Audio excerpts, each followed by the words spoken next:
Folks, remember the ZenBook S13 OLED from 2022?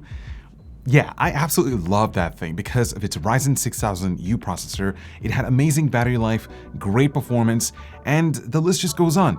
It was basically the best thin and light ultrabook style laptop we've ever tested. The problem was it was a rare to find gem that everyone talked about, but almost no one could actually find.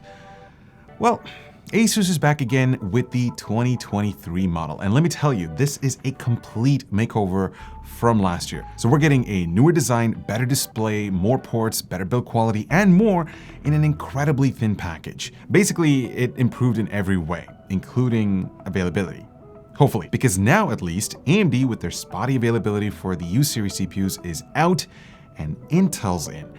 And that's a big deal for a lot more than just the processor. Anyways, we've partnered up with them to showcase what's new with this laptop with a quick preview of an early engineering sample that just showed up in the studio. So let's dive right in. Now, one of the main highlights of this laptop is its form factor, because if you're looking for a device for on-the-go productivity, you want to make sure you have something that doesn't weigh a ton and can easily fit into your workflow.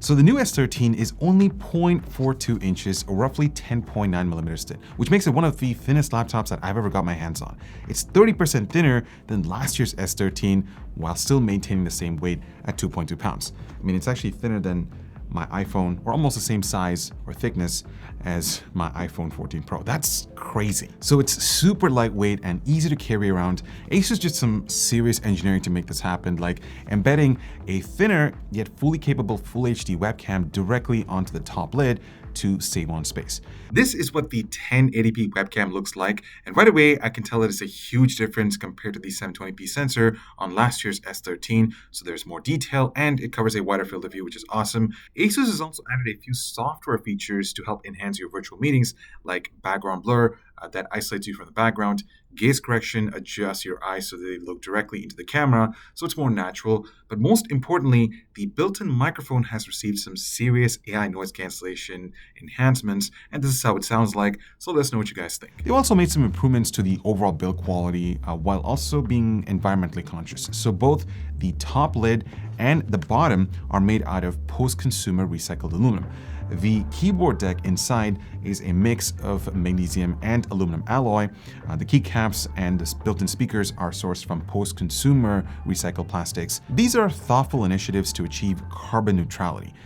But it doesn't just end there, because ASUS wanted to make a statement piece with the new S13. So if you look at the top lid, you'll notice a few details like this iconic monogram logo making its way across the panel. They've also used a special process to transform the aluminum lid into a plasma ceramic finish, which increases wear resistance, as well as it has a stone-like finish. It's so unique that it adds a distinct premium feel that I've never seen on any other laptop. It's pretty cool, actually.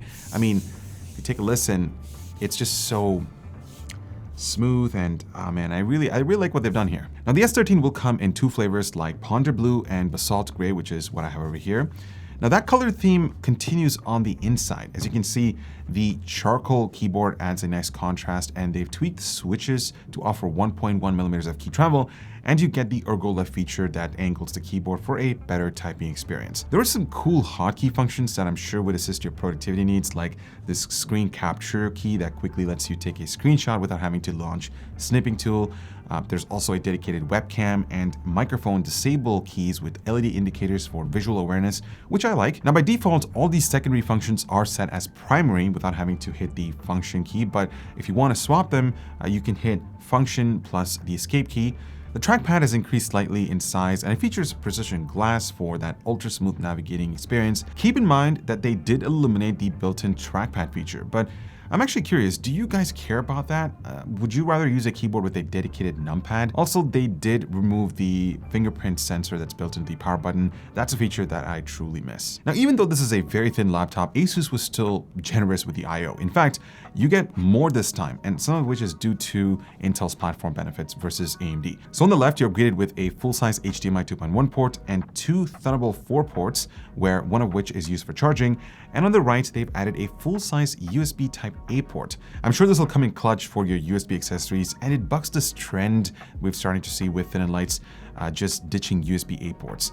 Meanwhile, hardly any peripherals use USB-C, so you're going to be stuck with dongle life. But thankfully, ASUS is bringing this back on the S13. The included 65-watt charger is nice and compact, and together with the laptop, it just doesn't take up too much space on your backpack. Not to mention, you can also use a power bank to juice up the battery. So technically, you could just use a single USB-C cable that can power your smartphone or accessories that accept USB-C. This is ideal if you're looking to streamline your EDC. Shifting gears to the display, ASUS has maintained that 16:10 OLED panel with a 2.8K resolution. I'm sure you're aware of the rich colors and deeper blacks OLED offers. They've also improved the color accuracy by getting it Pantone validated, plus you can change the color profiles through the My ASUS app to better suit your needs. Supposedly this thing can get up to 550 nits, but I'll have to test that out myself in my full review. And in terms of burn-in prevention, they've taken a few steps to make sure it's reliable. So by default, every S13 OLED is shipped with dark mode. The screen dims after 5 minutes of idle and a screensaver just pops up. They've also built an algorithm that detects aging pixels, and then it enhances the current passing through to compensate for brightness and color, which is pretty cool. If your smartphone is rocking an OLED display, this laptop should feel like home. So you'll certainly enjoy getting work done as well as streaming content, which is also a great way to kill productivity. Now, the last thing I want to go over is the specs, the brain that's powering the S13. And I think we need to have a serious conversation about why this switch from AMD to Intel happened. Because if you recall, the supply for the Ryzen 6000U chips in the last ZenBook S13 and other laptops was just limited. Actually finding an S13 or any of the other laptops that used one of those chips was almost impossible. For the most part, they were amazing devices that reviewers like us absolutely loved, but we ended up recommending products that just couldn't be bought. And even when they eventually trickle into retail channels, it was sometimes half a year after the fact. So a lot of manufacturers are making the same mistake this time around. Now, while AMD 7000U series laptops are going to come out eventually, it'll be later this year. I'm not sure when, but initially, Intel CPUs will be taking over the thin and light market in a lot of laptops that would have normally received the Ryzen processor treatment. So say hello to Team Blue, I guess. In this case, they're equipping the S13 with the 13th Gen Core i7-1355U with 12 threads spread across 2 P cores and 8 E cores, which is a pretty interesting layout. There's also up to 32 GB of LPDDR5 memory, 1 TB Gen 4 SSD, and built-in Iris Xd graphics, which, let's face it, is a great iGPU for video transcoding if you use Adobe Premiere Pro for light content creation. Not to mention, Thunderbolt 4 is an excellent feature since if you're thinking about setting up a desktop with a monitor, keyboard, and accessories, you just need a single cable that can power the whole setup through a Thunderbolt dock. Now remember, this laptop is only 0.42 inches thin, so in order to cool all the hardware, they had to refine the cooling system. Now as you can see, they've added an extra fan for improved temperatures. They've also reduced the size of the PCB by 15% to fit the chassis. Unfortunately, something's gotta give in, and the battery size has been reduced from 67 watt-hours to 63. Also, the memory is integrated with the PCB, but storage is upgradable. So that's the new ZenBook S13 OLED for 2023. ASUS has brought some cool changes or interesting changes to the table, most notably with the design, because it's quite the statement piece. And the fact that it's super thin makes it a great option for folks who are looking for an on-the-go productivity laptop. I wasn't surprised by the switch to Intel, and according to ASUS, this thing is expected to retail for $1,400 US. This is also our first 13th Gen U series laptop, so we're excited to put it through its pace and see how much of a performance difference you get compared to the H series, and most notably the Ryzen 6000U series from last year. So stay tuned for our full review. Thank you so much for watching. Let us know if there's anything else that you wanted to learn about the new S13 from ASUS. And I'll talk to you guys in the next one.